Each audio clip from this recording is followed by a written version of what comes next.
Hello class, I wish to welcome you to term 2. It is again another opportunity for us to meet. We know we have been not in touch for long, but we have been exchanging some messages on WhatsApp. So this is now time for us to start thinking about how we can again go back to real studying. I wish to remind you that you have to be at home, always wash hands. Make sure that you don't touch your T area, that's the nose, the mouth and eyes.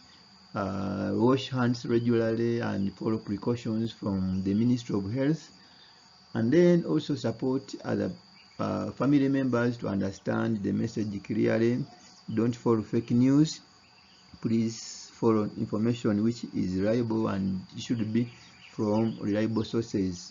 So I wish you next time as we start yet our term 2. First of all, we need to know that when you come back, you have to do end of term 1 exams. So you should be reviewing your work, ask questions where you don't understand well, and perhaps let me know how I can support you to understand the materials that I will be sending you, or even other materials that you may be having. So all of you were supposed to go with the textbooks, but I don't think whether you did. So because from the information I have from some students, they're telling me they never carried any materials from school. But that cannot limit us from learning. Term 1 we ended on Unit 7, and that was about equilibrium and price determination, where we talked about the meaning of equilibrium, price and quantity, then deriving market equilibrium using joint demand and supply schedules and curves. Then we talked about equilibrium conditions and equilibrium equations. Then we discussed the effects of changes in demand and supply on equilibrium. So that's what we ended with. For now, we are going to introduce Unit 8. And Unit 8 is about elasticity. The objective of this unit is that we expect you by the end of the unit at least to be able to interpret the variations in percentages of quantity demanded and quantity supplied due to changes in their determinants. So that's the objective of this subtopic of this unit. After this topic, you'll be able to interpret the variations in percentages of quantity demanded and quantity supplied due to its determinants.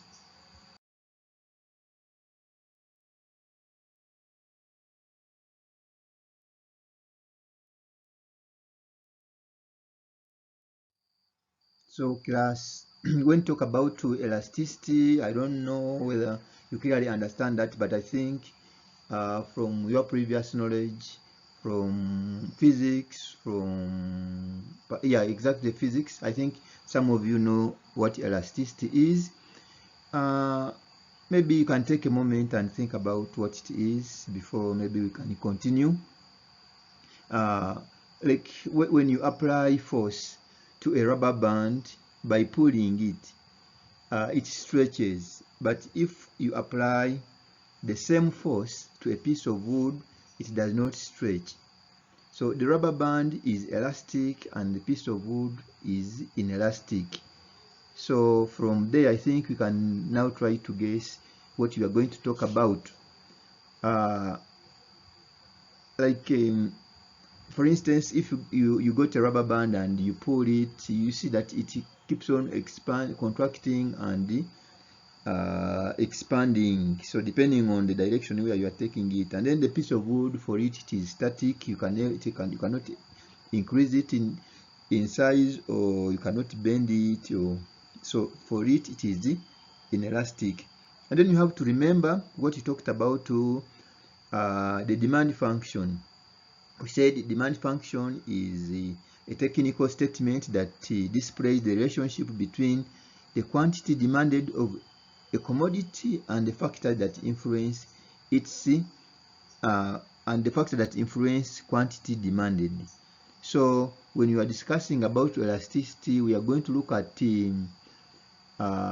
changes in dependent variables to changes in independent variables, just as we saw that quantity demanded is a dependent variable and then its determinants are independent variables. Okay, class, for the demand function, as you have already seen that we saw some determinants of quantity demanded of a given commodity, and we summarized it in the demand function. So our demand function has some initials, px, which is price for the commodity, pn to 1, that's price of related products. So we have y, that is the income of the consumer. We have S, we have that's season. Then you have G, that's government policy. Then you have T, representing tastes and preferences. Then you have other factors that we have not included here in this summary. So we have to ask ourselves, like in the demand function, which side of the demand function represents the dependent variable, and then which side of the demand function represents the independent variable.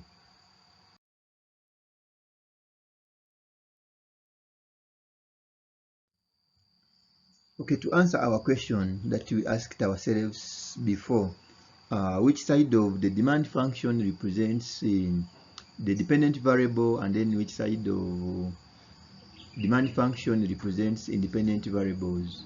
So the left hand side of the demand function, that is the QD of X, represents the dependent variable, which is quantity demanded, and then the right hand side of the demand function represents independent variables, and then those are many. That's where we have price, we have price of other commodities, we have income of the consumer, we have government policy, we have consumer tastes and preferences, population and social settings of a given community, and many other points like changes in seasons and so on. So now we are going to begin by looking at the elasticity of demand. I told you in the introduction that you have two categories of elasticity. We have elasticity of supply and we have elasticity of demand. So now we are going to look at the elasticity of demand. But we need to know first of all what elasticity is as a concept. So maybe you can take a moment to cross-check in your material that you have. Please, can you check for the meaning of elasticity before we maybe proceed? Okay, so I think maybe you did. Elasticity, in simple terms, it refers to the degree of responsiveness of the dependent variables due to changes in the independent variables. So when you compare this with our demand function, we said our dependent variable is the quantity demanded, and then its determinants is all of them. We categorize them as independent variables. So when an independent variable changes, then it will have an effect on the dependent variable. Take an example. If price of a given commodity changed, and then we know that price is a determinant of quantity demanded of a given product, automatically the quantity demanded of that particular product is going to change. So it will either increase if price reduced, or it will decrease if price increased.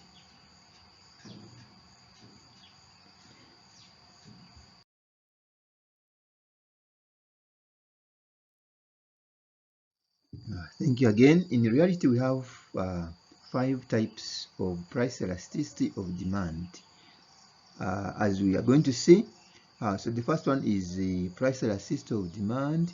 We have point elasticity of demand. Actually, the two are almost the same, as we shall discuss in the next few minutes. So we have price elasticity of demand, we have point elasticity of demand, we have arc elasticity of demand, we have cross elasticity of demand, and the The last one is income elasticity of demand. However, before we discuss the various types of price elasticity of demand, let's take a scenario. Take the case of two products, oil and cauliflowers. In the case of oil, a rise in price is likely to result in only a slight fall in quantity demanded. If people want to continue driving, they have to pay the higher prices for fuel. A few may turn to riding bicycles, and some people may try to make fewer journeys, but most of the people, a rise in the price of petrol and diesel will make little difference to how much they use their cars. So in case of the cauliflowers, however, a rise in price may lead to a substantial fall in quantity demanded. The reason is that there are alternative vegetables that people can buy. Many people, when buying vegetables, are very conscious of their prices and will buy whatever is reasonably priced. We call the responsive of demand to change in price. Now the price elasticity of demand. Okay, let's now look at how we measure the price elasticity of demand. Since price and quantity are measured in different units, the only sensible way we can do this is to use percentages, or we look at the proportionate changes in both quantity demanded and the changes in prices of a given product. So this results into a formula, or it gives us a formula that is a percentage change in quantity demanded divided by percentage change in price of the commodity. However, on the formula, when you're calculating for price elasticity of demand, we put a negative sign on the denominator because we do not have negative price. If we do not put a negative sign on the formula, we shall get a negative answer, yet in reality we don't have a negative price. So that will be hard for us to interpret when you want to know the meaning of the answer that we have got. Let us have an example on how we can calculate for price elasticity of demand. So example 1, given that the price of beef increased from Rwandan francs 2000 to Rwandan francs 2500 per kilogram, and as a result, quantity demanded for beef reduced from 4 kilograms to 2 kilograms. Calculate the price elasticity of demand. So let's see how we go about it. Now we are going to see the solution for our question. So we take percentage change in price and then we divide through by the percentage change in quantity demanded. So our solution, we need to have, first of all, to find the change in quantity, and then we get the change in price, and then we also identify the original quantity and the original price. So we take the value of, we get a change in quantity, we multiply it by our original price, then the answer we get, we divide it through by the answer we get when we take our change in price and then we multiply it by our original quantity. Okay, our change in quantity is 2 minus 4, which will give us a negative 2. Our change in price will be 2,500 minus 2,000, which will give us 500. Our original quantity is 4 kilograms and our original price is 2,000. So by substituting into our formula, percentage change in quantity demanded divided by percentage change in price, we shall have negative 2 times 2,000 all over 500 times 4. Then remember we said we have to put a negative sign before the formula so that we can have our answer as positive. So we shall have 4,000 divided by 2,000, which will give us 2. So our price elasticity of demand will be equal to 2, and our interpretation here is that our price elasticity of demand is elastic, but we shall have a further discussion on how we interpret price elasticities in our next slides. Okay, now that you have had a trial, at least now we have an idea on how to calculate for price elasticity of demand. I want you to try out this homework activity. We have question A and question B, and you keep your answers for we are going to see how we interpret the answers that we get. So after studying about the interpretation, then you will go back and interpret your answers. So the formula has been given to you, so please do this homework activity and then you submit your responses. When you are done doing this homework activity, you will also do the extension activities which are given in the next slide. So when you are done, at least I'll give you some time to do those activities, and then I'll tell you exactly when you should submit the responses.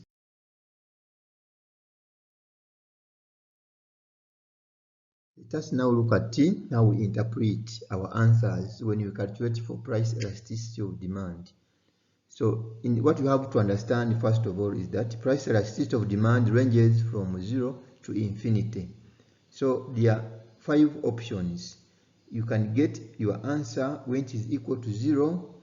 Your answer may be greater than 0 but less than 1. It can be equal to 1.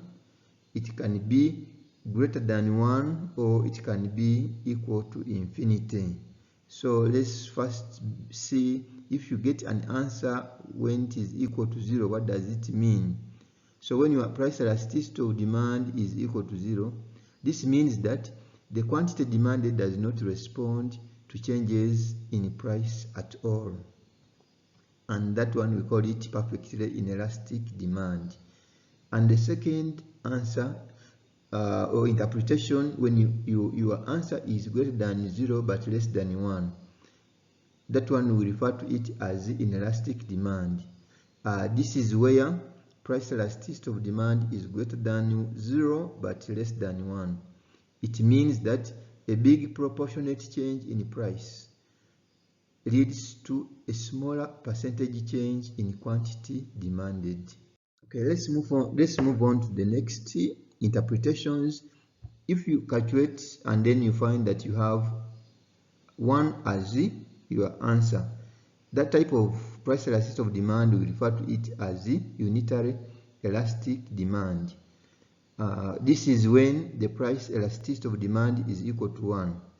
The percentage change in quantity demanded is equal to the percentage change in price. So in that case, both of them are equal. The percentage change in price and the percentage change in quantity demanded, both of them are the same, or they have the same percentage change. So the other one, or the fourth interpretation, is when we have our answer greater than 1 but less than infinity. Or in this case, if you got an answer which is greater than 1 but less than infinity, we interpret it as elastic demand. This is where price elasticity of demand is greater than 1 but less than infinity, or it is between 1 and infinity. So this implies that a big percentage change in quantity demanded is due to a small change in price. That's what it implies. And the last one is where we have our answer as infinity. So when you have infinity as your answer, that one we interpret it as perfectly elastic demand. This is when elasticity of demand is infinity. It means consumers can buy any quantity at the same price. In our next lesson, we shall discuss the interpretation of price elasticity of demand with illustrations and also we shall talk about the applicability of the concept of class elasticity of demand.